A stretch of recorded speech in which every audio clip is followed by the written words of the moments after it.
It's true. Nervous. Very, very dreadfully nervous I had been and am. But why will you say that I am mad? The disease had sharpened my senses, not destroyed, not dulled them. Above all was the sense of hearing acute. I heard all things in the heaven and in the earth. I heard many things in hell. How then am I mad? Hearken, and observe how healthily, how calmly I can tell you the whole story. It is impossible to say how first the idea entered my brain, but once conceived, it haunted me day and night. Object there was none.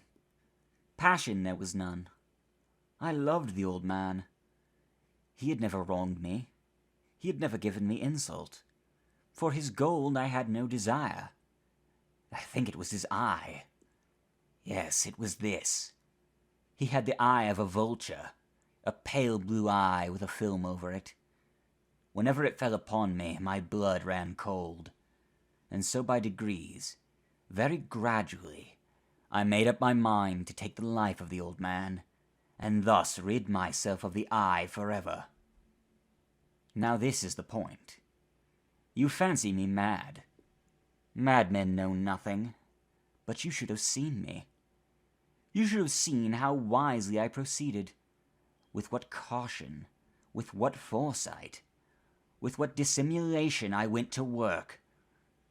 I was never kinder to the old man than during the whole week before I killed him, and every night, about midnight, I turned the latch of his door and opened it, oh so gently, and then, when I had made an opening sufficient for my head, I put in a dark lantern, all closed so that no light shone out, and then I thrust in my head. Oh, you would have laughed to see how cunningly I thrust it in. I moved it slowly, very, very slowly, so that I might not disturb the old man's sleep. It took me an hour to place my whole head within the opening so far that I could see him as he lay upon his bed. Ha! Would a madman have been so wise as this? And then, when my head was well in the room, I undid the lantern cautiously, oh so cautiously. Cautiously, for the hinges creaked. I undid it just so much that a single thin ray fell upon the vulture eye.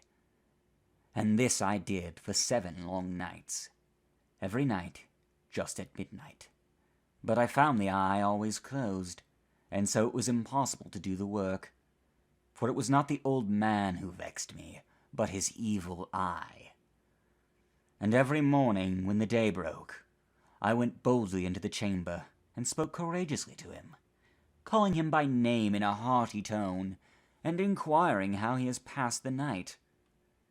So you see he would have been a very profound old man indeed to suspect that every night, just at 12, I looked in upon him while he slept. Upon the 8th night I was more than usually cautious in opening the door. A watch's minute hand moves more quickly than did mine. Never before that night had I felt the extent of my own powers, of my sagacity. I could scarcely contain my feelings of triumph. To think that there I was, opening the door little by little, and he not even dreamed of my secret deeds or thoughts. I fairly chuckled at the idea, and perhaps he heard me, for he moved on the bed suddenly, as if startled. Now you may think that I drew back, but no. His room was as black as pitch with the thick darkness, for the shutters were closed, fastened through fear of robbers, and so I knew that he could not see the opening of the door, and I kept pushing it on steadily, steadily. I had my head in, and was about to open the lantern, when my thumb slipped upon the tin fastening, and the old man sprang up in bed, crying out, "Who's there?" I kept quite still, and said nothing. For a whole hour I did not move a muscle, and in the meantime I did not hear him lie down. He was still sitting up in the bed listening, just as I have done, night after night, hearkening to the death watches in the wall. Presently I heard a slight groan, and I knew it was the groan of mortal terror. It was not a groan of pain or of grief. Oh no, it It was the low, stifled sound that arises from the bottom of the soul when overcharged with awe. I knew the sound well. Many a night, just at midnight, when all the world slept, it has welled up from my own bosom, deepening with its dreadful echo the terrors that distracted me. I say I knew it well. I knew what the old man had felt, and pitied him, although I chuckled at heart. I knew that he had been lying awake ever since the first slight noise, when he had turned in the bed. His fears had been ever since growing upon him. He had been trying to fancy them causeless, but could not. He had been saying to himself, "It is nothing but the wind in the chimney. It is only a mouse crossing the floor. Or, it is merely a cricket which has made a single chirp." Yes, he had been trying to comfort himself with these suppositions, but he had found all in vain. All in vain, because death, in approaching him, had stalked with his black shadow before him and enveloped the victim. And it was the mournful influence of the unperceived shadow that caused him to feel, although he neither saw nor heard, to feel the presence of my head within the room. When I had waited a long time, very patiently, without hearing him lie down, I resolved to open a very, very little crevice in the lantern. So I opened it. You cannot imagine how stealthily, until, at length, a simple dim ray, like the thread of a spider, shot from out the crevice and fell upon the vulture eye. It was open, wide, wide open, and I grew furious as I gazed upon it. I saw it with perfect distinctness, all a dull blue, with a hideous veil over it that chilled the very marrow in my bones. But I could see nothing else of the old man's face or person, for I had directed the ray as if by instinct, precisely upon the damned spot. And have I not told you that what you mistake for madness is but over-acuteness of the sense? Now, I say, there came to my ears a low, dull, quick sound, such as a watch makes when enveloped in cotton. I knew that sound well, too. It was the beating of the old man's heart. It increased my fury as the beating of a drum stimulates the soldier into courage. And even yet I refrained and kept still. I scarcely breathed. I held the lantern motionless. I tried how steadily I could maintain the ray upon the eve. Meantime, the hellish tattoo of the heart increased. It grew quicker and quicker, and louder every instant. The old man's terror must have been extreme. It grew louder, I say, louder every moment. Do you mark me well? I have told you that I am nervous. So I am. And now, at the dead hour of the night, amid the dreadful silence of that old house, so strange a noise as this excited me to uncontrollable terror. Yet, for some minutes longer I refrained and stood still. But the beating grew louder. I thought the heart must burst. And now a new anxiety seized me. The sound would be heard by a neighbor. The old man's hour had come. With a loud yell, I threw open the lantern and leaped into the room. He shrieked once only. In an instant, I dragged him to the floor and pulled the heavy bed over him. I then smiled gaily to find the deed so far done. But, for many minutes, the heart beat on with a muffled sound. This, however, did not vex me. It would not be heard through the wall. At length it ceased. The old man was dead. I removed the bed and examined the corpse.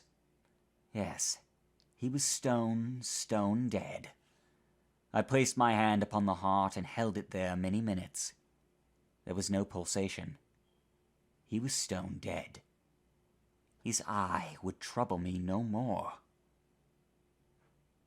If still you think me mad, you will think so no longer when I describe the wise precautions I took for the concealment of the body. The night waned, and I worked hastily, but in silence. First of all, I dismembered the corpse. I cut off the head and the arms and the legs. I then took up 3 planks from the flooring of the chamber, and deposited all between the scantlings. I then replaced the boards so cleverly, so cunningly, that no human eye, not even his, could have detected anything wrong. There was nothing to wash out, no stain of any kind, no blood spot whatever. I had been too wary for that. A tub had caught all. When I had made an end of these labors, it was 4 o'clock, still dark as midnight.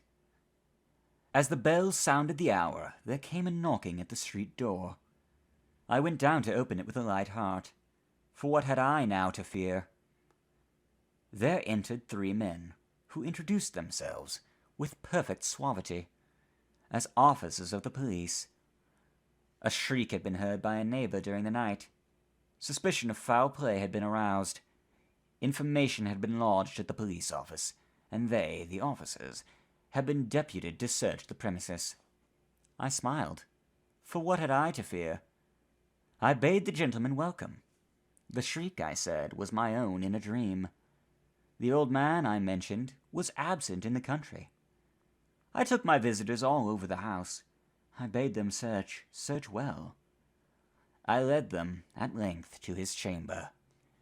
I showed them his treasures, secure, undisturbed.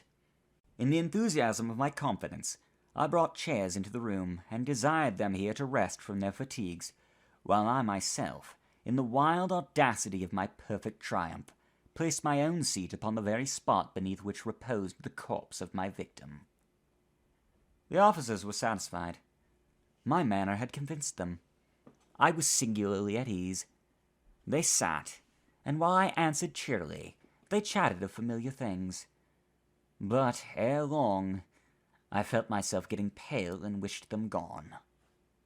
My head ached, and I fancied a ringing in my ears. But still they sat and still chatted.